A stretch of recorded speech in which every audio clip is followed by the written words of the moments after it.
Pour tenter d'améliorer la situation, le gouvernement veut augmenter le nombre de biens disponibles à la location.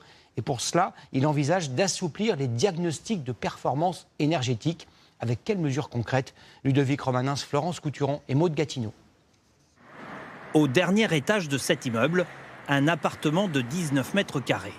Il est aujourd'hui classé E. Il y a quelques mois, il était noté G. C'est le plus mauvais résultat. L'appartement est un peu une passoire thermique, effectivement, quand j'ai acheté. Le problème principal, c'était le ballon d'eau chaude. Et dans les appartements de petite surface comme celui de Pedro Sobral, c'est ce qu'il y a de plus pénalisant. Et plus il est grand, plus la note diminue. Celui de Pedro Sobral faisait 150 litres. Aujourd'hui, il en fait la moitié et cela change tout. Qui dit réduire la capacité du ballon dit une production d'énergie plus faible, une consommation plus faible et donc aussi une pollution plus faible. Voilà.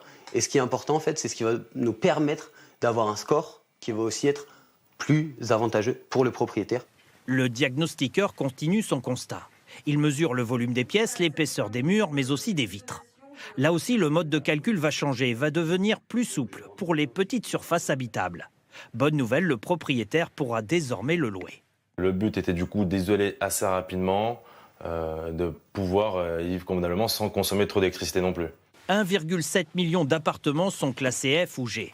En modifiant tous ces modes de calcul, 1 million d'entre eux pourraient sortir de la zone rouge, sans faire de travaux. C'est ce que souhaite mettre en place le gouvernement dès le mois de mars pour soulager les propriétaires.